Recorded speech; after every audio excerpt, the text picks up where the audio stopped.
അവന്റെ കുട്ടിക്കളിയൊന്നും euro cup പോലുള്ള ഒരു ടൂർണമെന്റിന്റെ സെമി ഫൈനലിൽ മതിയാകില്ല എന്നായിരുന്നു ഫ്രാൻസിന്റെ റാബിയോ പറഞ്ഞത് കളിക്ക് മുമ്പേ.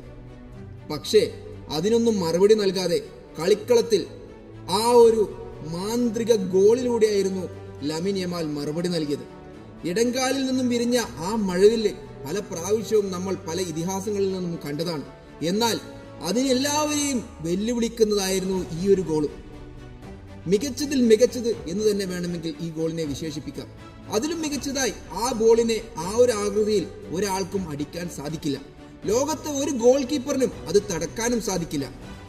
ഫാർ പോസ്റ്റിന്റെ ഇന്നർ കോർണറിൽ തട്ടിയിട്ടായിരുന്നു ആ പന്ത് ഉള്ളിലേക്ക് കയറിയത്. ഗോളിയുടെ മാക്സിമം ഡൈവിന് ശേഷവും ആ പന്തിനെ ഒന്ന് സ്പർശിക്കാൻ പോലും സാധിച്ചില്ല. കളിയിലെ കമന്റേറ്റർമാർ പോലും ഞെട്ടിപ്പോയ ആ ഒരു നിമിഷം.